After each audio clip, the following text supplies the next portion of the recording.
Assalamualaikum warahmatullahi wabarakatuh. Welcome back to my channel. Balik lagi di akun Nes and Eci Channel. Apa kabar kalian semuanya? Semoga sehat selalu, murah rezeki dan tambah bahagia tentunya. Amin amin ya robbal alamin. Kali ini Nes bawain video tentang soal-soal yang terkait dengan FRSKB guru, khususnya pedagogi.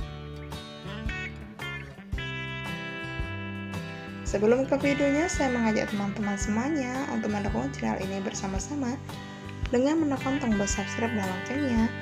Oke, kita langsung ke soal 1. Seorang guru yang telah memahami karakteristik peserta didik, aspek fisik, moral, kultural, emosional, dan intelektual, termasuk pemahaman dalam kompetensi,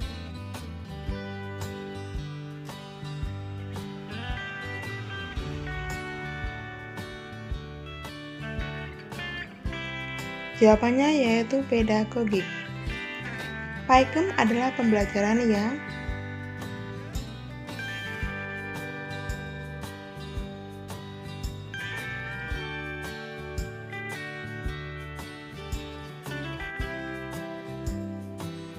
jawabannya yaitu aktif, inovatif, kreatif, efektif, dan menyenangkan.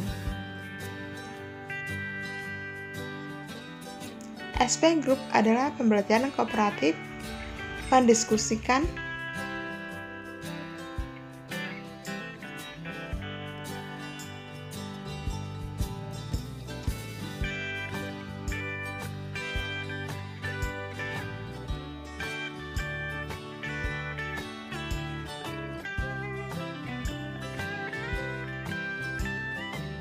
jawabannya yaitu D. Masalah dari tiap-tiap kelompok secara mendalam.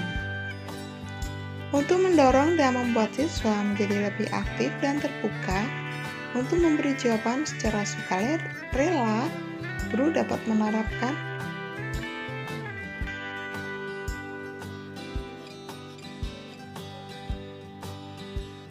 jawabannya yaitu A. Brainstorming.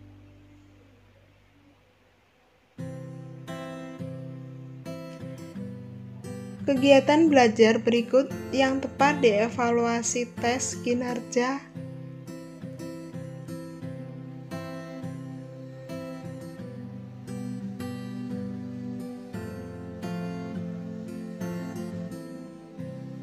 Jawabannya yaitu C. Melakukan percobaan. Problem solving dan discovery learning dapat meningkatkan keterampilan siswa dalam hal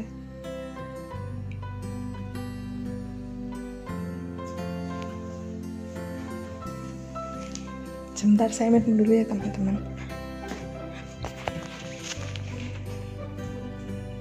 Gak batuk tapi suaranya kayak gampang sorok gitu loh.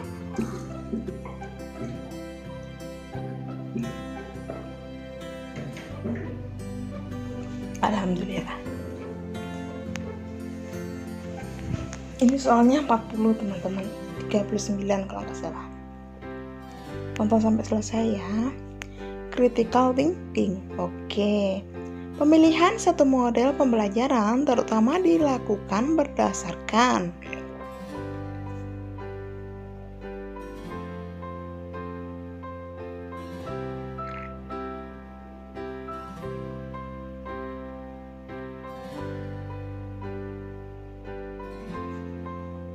jawabannya yaitu standar kompetensi, ciri mata pelajaran atau pokok bahasan.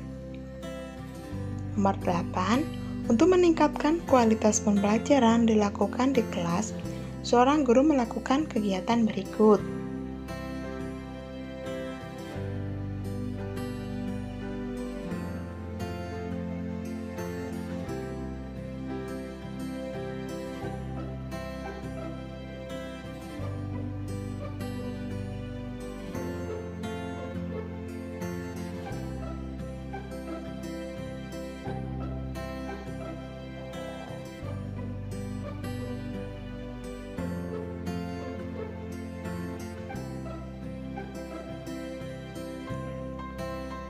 Jawabannya yaitu A, 1, 2, 3.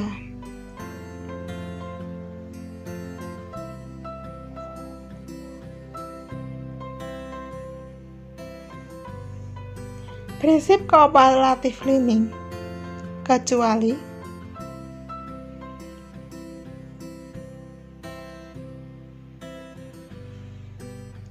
jawabannya yaitu kemampuan kerja individu.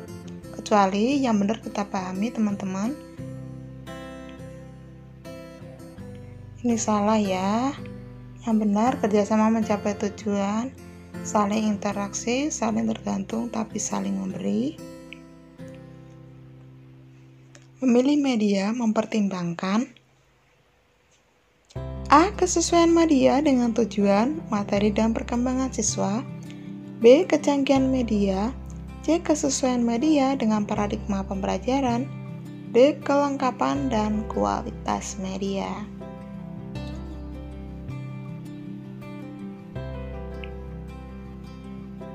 Jawabannya yaitu A. Kesesuaian media dengan tujuan, materi, dan perkembangan siswa. 11.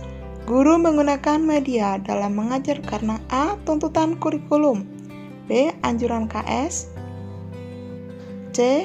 Media membantu siswa agar lebih mudah memahami, D. Keberadaan media mengurangi beban tugas guru.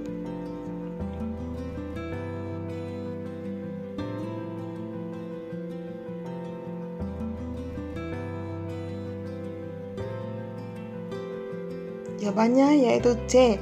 Media membantu siswa agar lebih mudah memahami. Ya pastilah kalau media itu pasti memudahkan memahami. Misalkan ya, kita belajar tentang yang agak berat aja. Misalkan peredaran darah besar atau organ-organ tubuh manusia. Oh, misalkan jantung sebelah kiri itu di mana? Jantung sebelah kanan itu sebelah mana? Atau serambi kanan sebelah mana? Serambi kiri sebelah mana? Nah, itu kan lebih baiknya kan pakai media yang namanya tubuh manusia itu ya. Begitu pula dengan anak SD. Berhitung 2 tambah 3 berapa? 2 pakai lidi, kemudian 3 sisi sebelah kanan juga pakai lidi. Oh, mereka akan menghitung dari urutannya. Oh, ternyata 5. Nah, media membantu siswa agar lebih mudah memahami, itu sudah pasti. Seorang guru telah memahami yaitu A. 1. Mengkaji berbagai gaya belajar peserta didik. Gaya belajar apa aja dikaji. 2. Berlatih mengidentifikasi gaya belajar peserta didik. 3. Berlatih mengidentifikasi gejala-gejala kesulitan belajar, termasuk pemahaman seorang guru dalam bidang. Di sini kata kuncinya yaitu gaya belajar. Gaya belajar. Kemudian kesulitan belajar. Gejala-gejala kesulitan belajar. Jawabannya yaitu gaya belajar. Bukan gaya belajar. 13. Keuntungan media dibuat guru kecuali A. Sesuai dengan tingkat atau karakteristik belajar. B. Sesuai dengan tingkat tujuan yang dicapai. C. Sesuai dengan tingkat karakteristik guru. D. Sesuai dengan materi yang disajikan.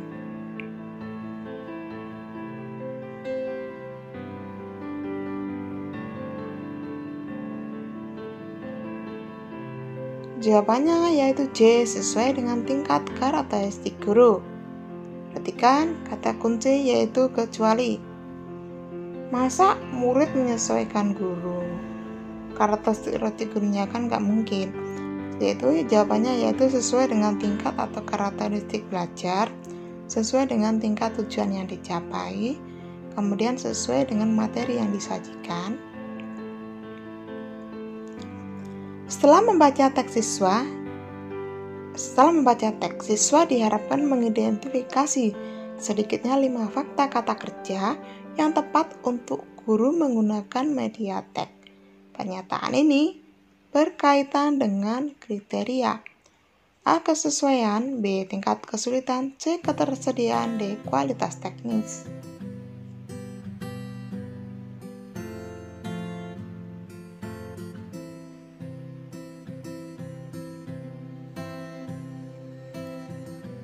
Jawabannya yaitu kesesuaian. Menggunakan media efektif bila A. Dapat membantu guru mempercepat materi. B. Dapat meningkatkan motivasi siswa melalui bermain. C. Dapat meningkatkan pencapaian hasil belajar siswa. D. Dapat menyelesaikan materi ajar melebihi target.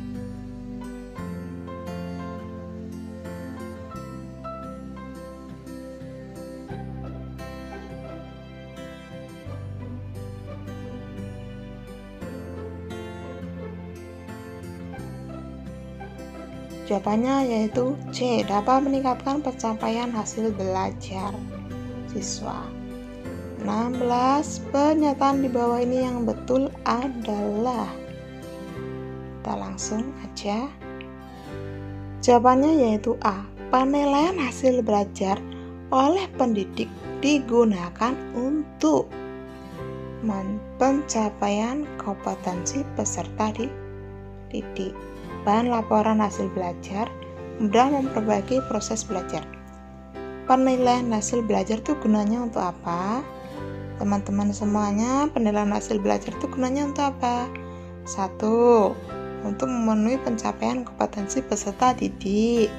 2. Sebagai bahan laporan hasil belajar. 3. Memperbaiki proses pembelajaran. 17. Di bawah ini yang merupakan ciri dari penilaian kelas. Kita langsung aja, yaitu belajar tuntas, penilaian autentik, berkesinambungan, acuan kriteria, menggunakan berbagai teknik dan instrumen penilaian. Belajar tuntas, penilaian autentik, berkesinambungan berdasarkan acuan kriteria, menggunakan berbagai teknik dan instrumen.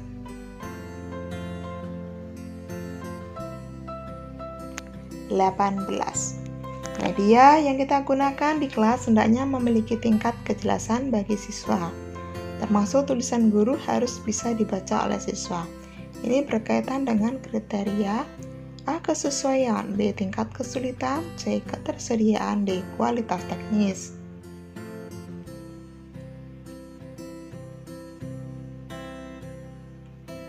Jawabannya yaitu D. Kualitas teknis.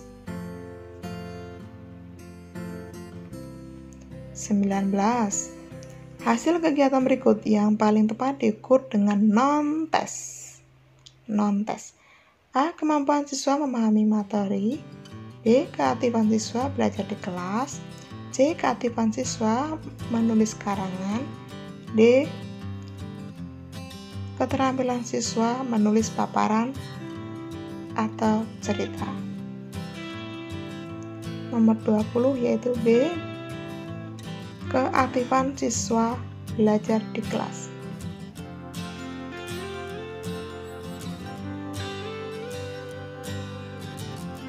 20.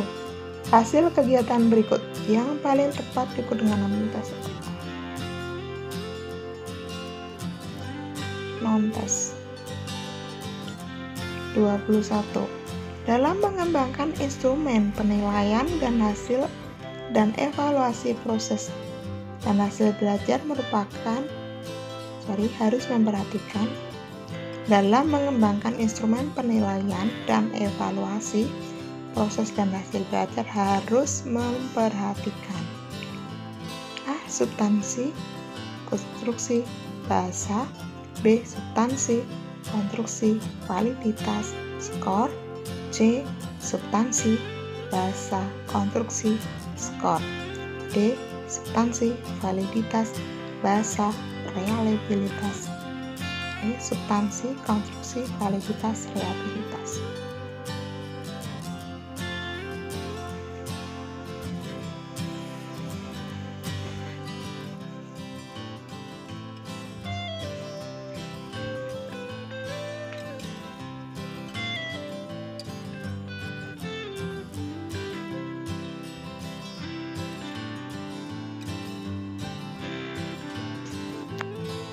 Jawabannya yaitu A. Substansi, konstruksi, bahasa. Nomor 21. Seri nomor 17. Penilaian portofolio dapat dilakukan dengan cara A. Memberikan penilaian menyeluruh terhadap tugas-tugas peserta didik. B. Mengumpulkan lembaran-lembaran jawaban hasil tes harian dan ulangan akhir semester tiap peserta didik. C. Mengumpulkan hasil kerja masing-masing peserta didik yang telah diberikan masukan baik oleh guru dan rekan peserta didik.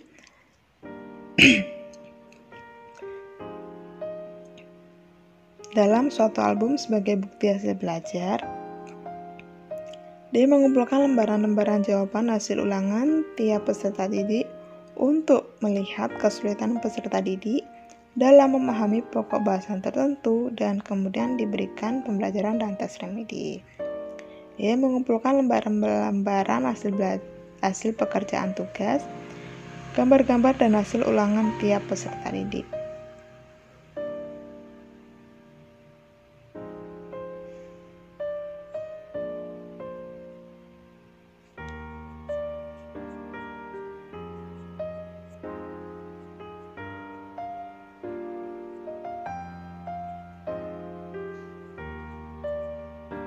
Jawabannya yaitu C. Mengumpulkan hasil kerja masing-masing peserta didik yang telah diberikan masukan baik oleh guru dan rekan peserta didik dalam suatu album sebagai bukti hasil belajar.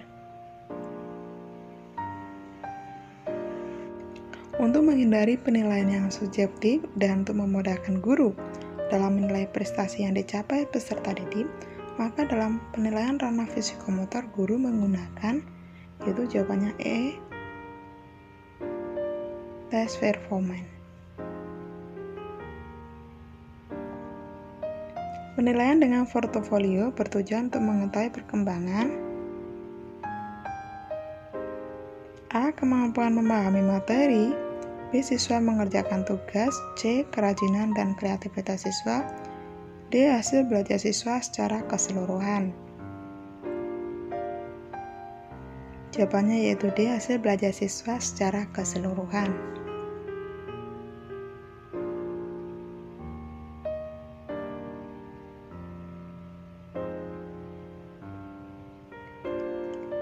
Pada setiap akhir kegiatan pembelajaran, guru beserta peserta didik melakukan kegiatan refleksi. Hal ini dilaksanakan untuk A. Mengukur ketulusan peserta didik.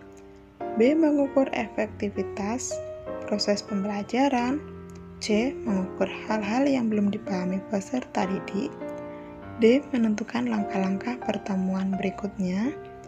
E. Mengetahui materi yang belum terbahas dalam proses pembelajaran.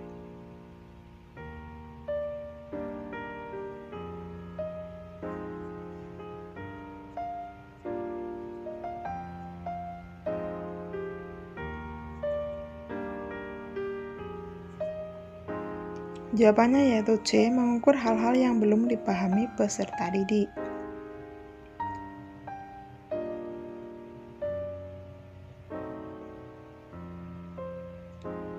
Dalam melakukan evaluasi proses dan hasil belajar, seorang guru memperhatikan hal-hal berikut. Nah, di sini sudah ada jawabannya, maka semua indikator ditagih dengan berbagai teknik penilaian dan melakukan analisa hasil penilaian.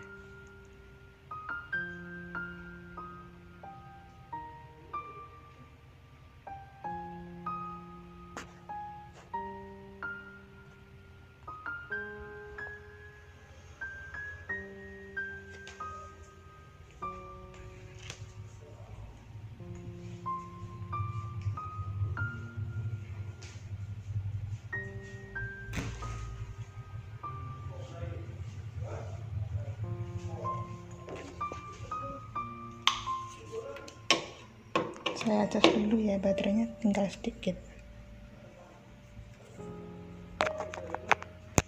Nah, 21. Untuk merancang penghayaan bagi peserta didik yang mencapai ketuntasan belajar optimal tampak dalam kegiatan sebagai berikut. Jawabannya yaitu D. Diberikan materi bahan ajar yang lebih tinggi tingkatannya dan pengerjaan soal-soal yang memiliki kesulitan tingkat tinggi. Di sini kata kunci soalnya adalah pengayaan. 22. Upaya guru dalam memanfaatkan hasil analisis untuk menentukan ketuntasan belajar antara lain sebagai berikut. A. Menentukan kriteria keberhasilan belajar. B. Mengklasifikasi siswa berdasarkan hasil capaian belajarnya. C. Mencari letak kelemahan secara umum dilihat dari kriteria keberhasilan yang diharapkan. D. Merencanakan pengajaran remedi. E. Mengadakan tes remedi.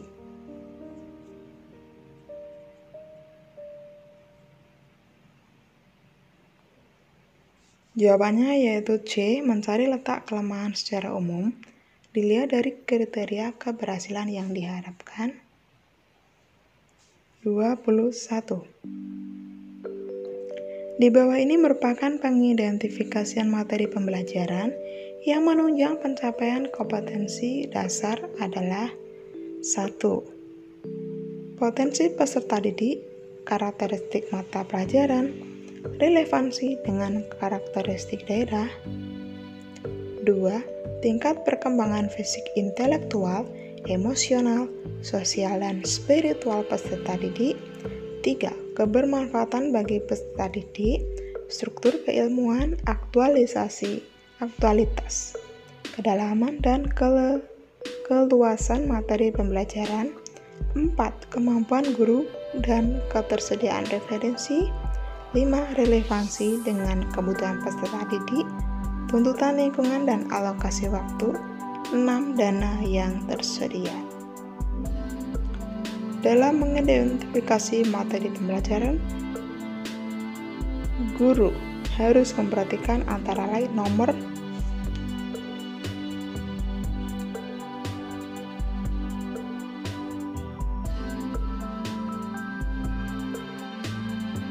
jawabannya yaitu B. 2, 3, 5, 6 kita tandai.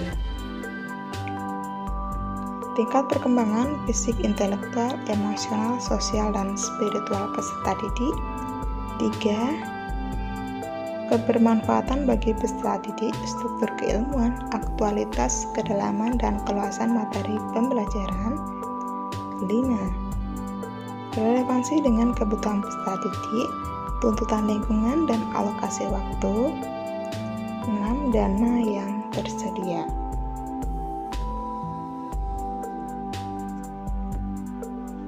24. Untuk memudahkan penetapan materi pembelajaran dapat mengacu pada rumusan A. Kompetensi dasar, B. Standar kompetensi, C. Indikator, D. Metode pembelajaran, E. Sumber belajar.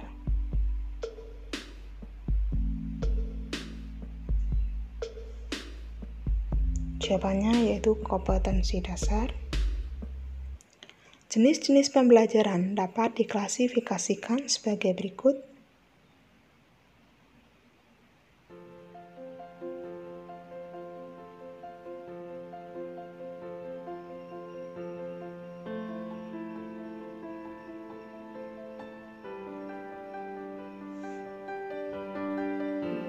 Jawabannya yaitu yang pertama fakta, kemudian kita ke konsep, kemudian kita ke prinsip, kemudian ketika kita ke definisi lalu aksioma.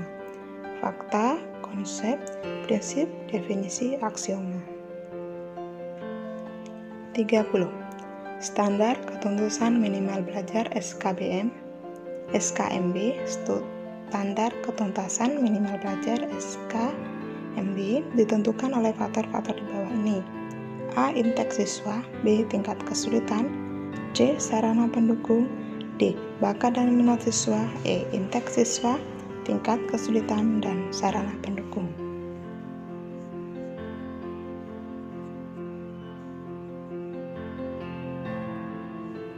Jawabannya yaitu A. Intake siswa, tingkat kesulitan, dan sarana pendukung. Dalam kaitannya dengan upaya untuk memotivasi belajar siswa dan agar proses pembelajaran berlangsung efektif, maka guru perlu mengacu pada A. Metode pembelajaran, B. Pendekatan pembelajaran, C. Strategi pembelajaran, D. Gaya pembelajaran, E. Kemampuan belajar.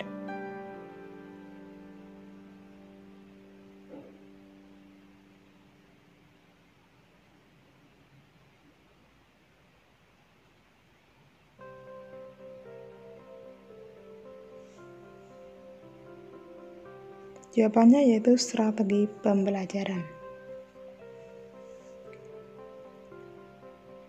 Nah, ini nomornya kebalik lagi ya. Nggak apa-apa. Berkomunikasi secara efektif, empatik, dan santun dengan peserta didik dengan bahasa yang khas dalam berinteraksi, pembelajaran yang terbangun secara siklikal dengan alur sebagai berikut.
Jawabannya yaitu penyiapan kondisi psikologis peserta didik. 2. Memberikan pertanyaan atau tugas sebagai undangan kepada peserta didik untuk merespon. 3. Yaitu respon peserta didik untuk merespon. 4. Reaksi guru terhadap respon peserta didik.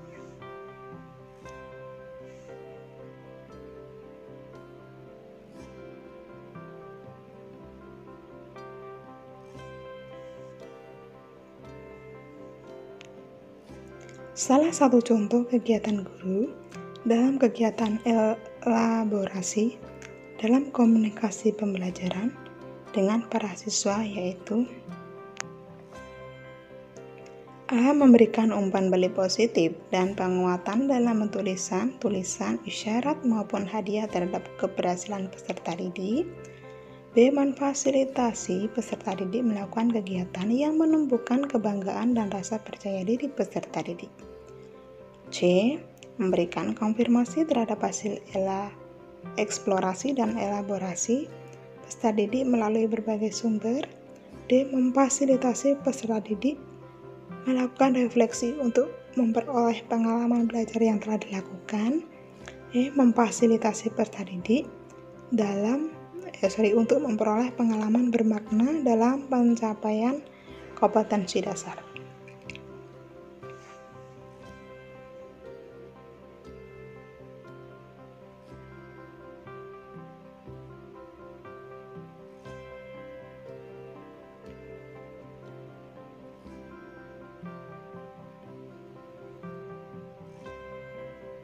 Jawabannya yaitu memfasilitasi peserta didik melakukan kegiatan yang menumbuhkan kebanggaan dan rasa percaya peserta didik.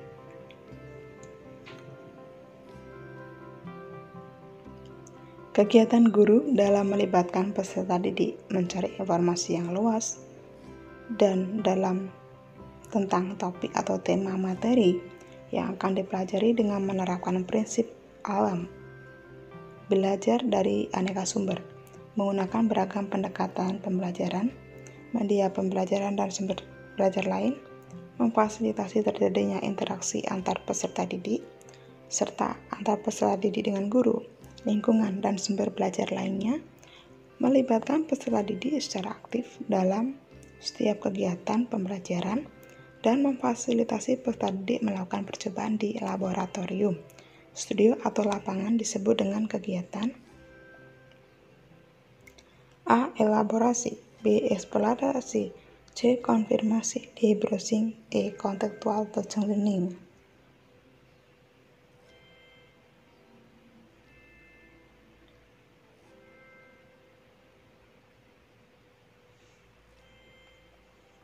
Jawabannya yaitu eksplorasi. Pemanfaatan fasilitas internet dalam pembelajaran digunakan untuk berkorespondensi antar seseorang dengan lainnya dimanapun dan kapanpun mereka berada. Dengan fasilitas ini, mereka dapat saling mengirim dan menerima surat, gambar, suara, dan video.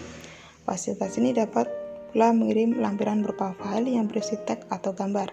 Selain itu, fasilitas ini pengguna dapat juga mengarsipkan surat-surat yang dianggap penting dan menyimpannya pada folder yang disediakan untuk itu disebut dengan email. Berdasarkan Rencana Strategis atau Renstra, Departemen Pendidikan tahun 2010-2014 untuk dapat memberikan pelayanan prima, salah satu yang perlu dilakukan adalah pengembangan teknologi informasi dan komunikasi atau ICT yang dilakukan melalui pendayagunaan ICT di bidang pendidikan yang mencakup peran di bawah ini kecuali ICT sebagai substansi pendidikan benar, alat bantu pembelajaran fasilitas pendidikan benar, standar kompetensi penunjang administrasi pendidikan benar, alat bantu manajemen satuan pendidikan dan infrastruktur pendidikan itu benar. Yang salah adalah pengembangan bakat dan daya kreativitas siswa. Jadi ini benar. Nah, ini yang salah ya.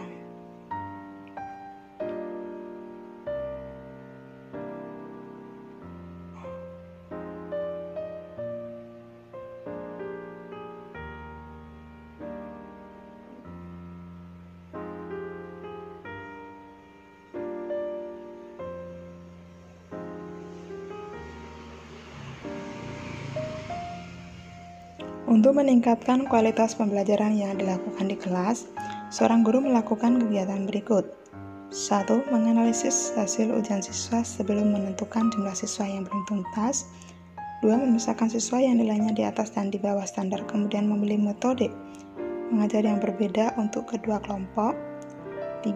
Melakukan refleksi terhadap kelemahan metode yang digunakan dan mempengaruhi pada pelajaran berikutnya. 4. Menerapkan metode mengajar bagi siswa yang menjalani remedi. Kegiatan yang dapat memperbaiki kualitas pembelajaran guru di kelas adalah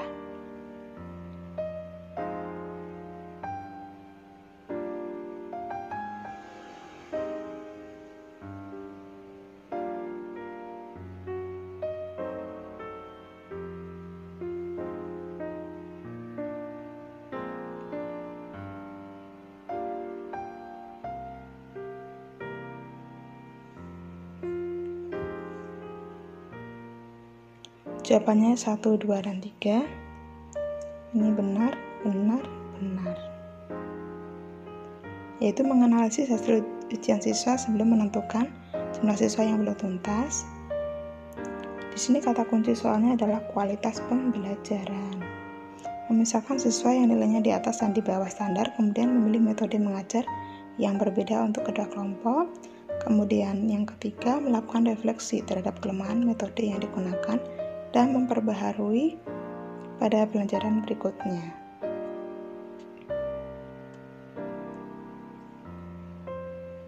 Kegiatan pembelajaran yang dapat memberikan kelanjutan kecakapan hidup life skill bagi anak adalah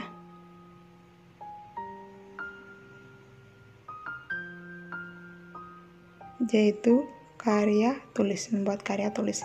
Di sini ada kata kunci yaitu life skill bagi anak didik, keahlian ya, kecakapan hidup, yaitu membuat karya tulis.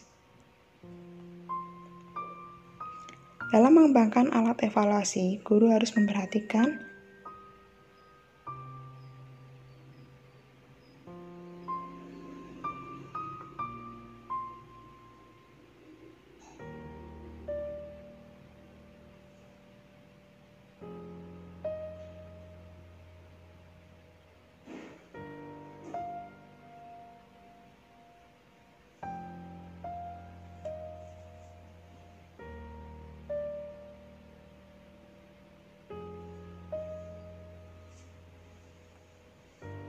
nomor 34 jawabannya yaitu E, kompetensi dasar, indikator dan materi ajar dan SKBM, standar ketetusan belajar minimal.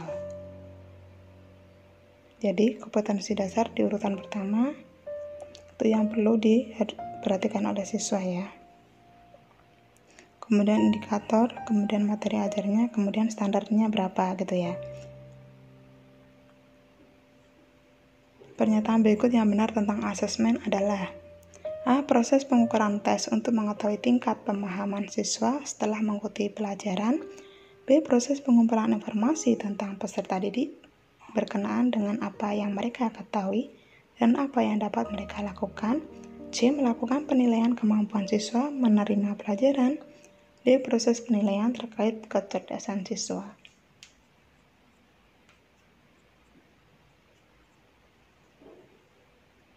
Jawabannya yaitu A. Proses pengukuran tes untuk mengetahui tingkat pemahaman siswa setelah mengikuti pelajaran.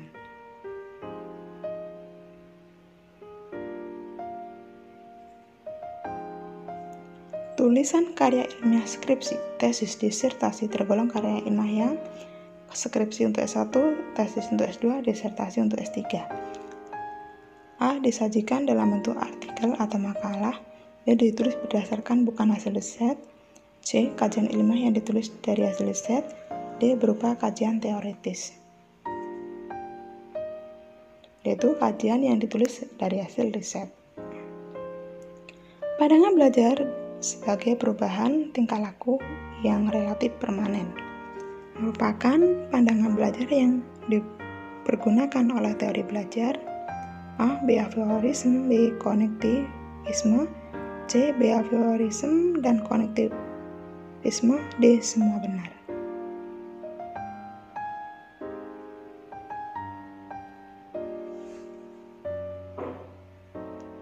Jawabannya yaitu behaviorism. 38. Seorang guru merancang peralatan isi pembelajaran dengan menggunakan peta konsep sebagai strategi untuk menggunakan belajar siswa. Keputusan guru tersebut menerapkan teori A. Behaviorism. B. Kognitivisme. C. Behaviorism dan kognitivisme. D. konstruktivisme.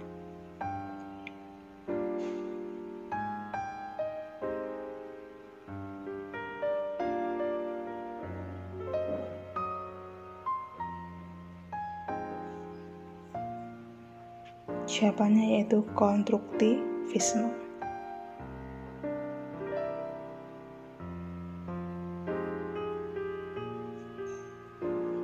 39. Pengetahuan sebagai subjektif dan dibangun oleh individu berdasarkan pengalaman sehari-hari. Pernyataan ini disampaikan oleh A. Behavioris. B. Kognitivis. C. Kognitivis behavior. D. konstruktivisme. Disampaikan oleh berarti kan orangnya ya ini, atau kalau nggak gitu nama teorinya apa gitu ya.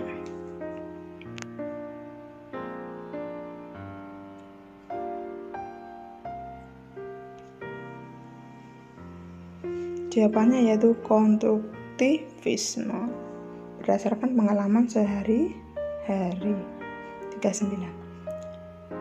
Pengetahuan adalah subjektif dan dibangun oleh individu berdasarkan pengalaman sehari-hari. Oh sama ya soalnya.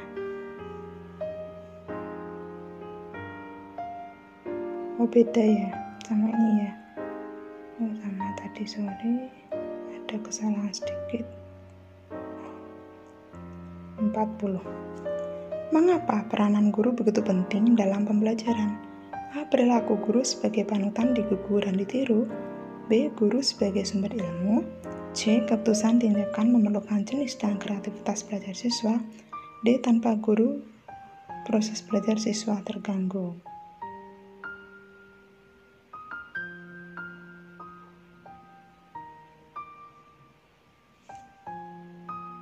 Jawabannya yaitu A. Perilaku guru sebagai panutan digugu dan ditiru.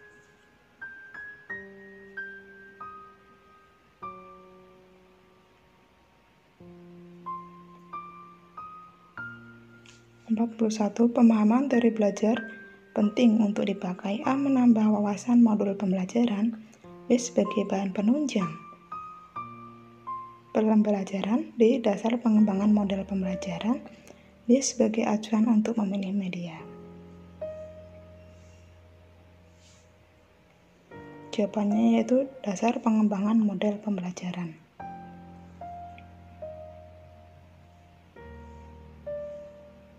42. Learning dan dalam behaviorism menekankan adanya A. Perubahan perilaku, B. Interaksi terus-menerus, C. Pemaknaan informasi baru, D. Perubahan pengetahuan.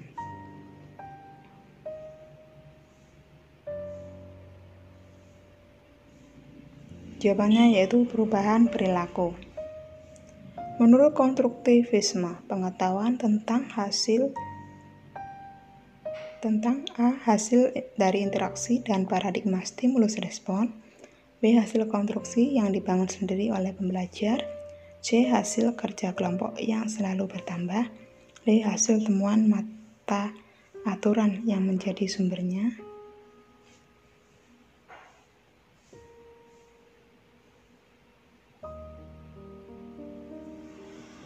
Jawabannya yaitu B. Hasil konstruksi yang dibangun sendiri oleh pembelajar.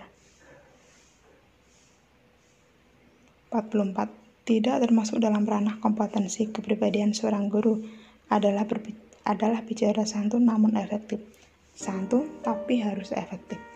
A. Kepada murid dan sejawat. B. Kepada kepala sekolah maupun orang lain. C. Dalam rapat guru maupun di kelas. D. Komunikasi dalam penelitian.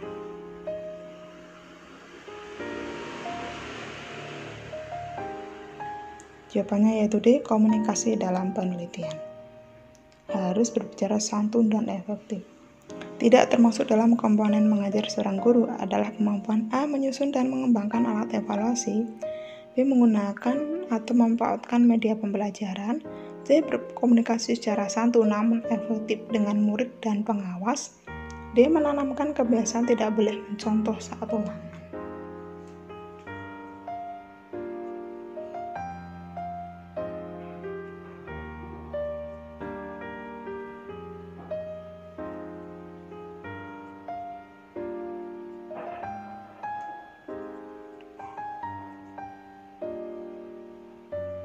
Jawabannya yaitu C. Berkomunikasi dengan santun namun efektif dengan murid dan pengawas. 46. Seorang guru berencana membeli dan membaca buku tentang asesmen pembelajaran. Rencana tersebut menunjukkan keinginan guru mengembangkan ciri A. Kompetensi pedagogik, B. Kompetensi sosial, C. Kompetensi kepribadian, D. Kompetensi profesional. Untuk teman-teman guru nanti ujiannya meliputi ini ya. Jawabannya yaitu kompetensi profesional. Nanti meliputi ini, semua ini. Ya, kompetensi profesional itu tentang materi yang sesungguhnya ya. Kalau pedagogik cara belajar, kompetensi sosial dan kepribadian. Nah, ini satu gandeng. Semuanya ini sudah saya bawakan di video-video sebelumnya. Ya, nanti coba-coba dibuka. Coba-coba di play ya. Pedagogiknya kalau punya saya itu dalam ya. 47. Keinginan dan usaha untuk tidak terlambat datang ke sekolah merupakan ranah A. Kompetensi sosial, B. Kompetensi kepribadian, C. Kompetensi profesional, D. Kompetensi pedagogik. Jawabannya yaitu kompetensi kepribadian. Sebagai guru kalian harus gimana? Oh, kalian harus bisa ditiru dengan murid ya, tidak membeda-bedakan murid, bisa mengambil keputusan yang bijaksana. Nah, seperti itu ya. Tidak terlambat datang, nah itu kompetensi kepribadian. Dalam satu sekolah, beberapa orang guru sebidang bekerja dan merancang, melaksanakan dan mengevaluasi proses hasil pembelajaran. Kegiatan tersebut merupakan usaha guru untuk mengembangkan diri pada ranah A. Kompetensi sosial dan pedagogik, B. Kompetensi profesional dan pedagogik, C. Kompetensi kepribadian dan profesional, D. Kompetensi kepribadian dan sosial.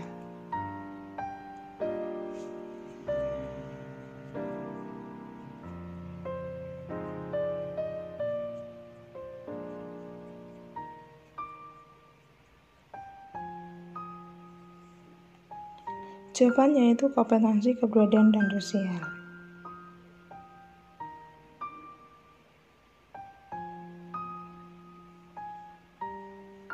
Wah, ini pas 9 ini, keliru 69 ya. Seorang guru menyusun RPP harus dilandasi kesadaran bahwa RPP merupakan bagian dari administrasi sekolah. B. Proses pembelajaran merupakan kegiatan yang harus direncanakan. C. RPP merupakan bagian kelengkapan portofolio sertifikasi. D. Proses pembelajaran merupakan proses yang harus dokumentasi maksudnya ya.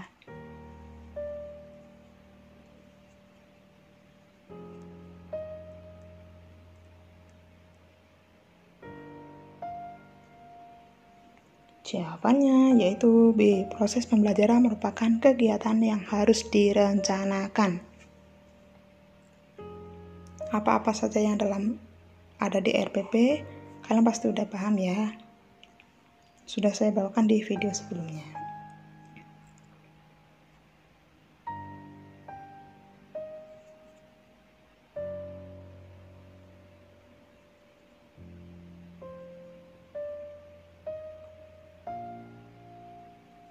Seorang guru yang perokok membiasakan diri untuk tidak merokok di kelas, di ruang guru, di ruang tertib sekolah, dan di ruang BK, maupun dalam rapat guru perokok tersebut tengah mengembangkan diri dalam ranah apa gitu ya. Intinya dia nggak ngerokok, mengembangkan diri dalam ranah apa? A. Profesional, B. Kompetensi kebudayaan, C. Kompetensi sosial, D. Kompetensi pedagogi. Jawabannya yaitu kompetensi kepribadian. Ini adalah soal yang mudah, tapi kalian harus jeli karena antara kepribadian dan sosial itu membingungkan, mirip tipis.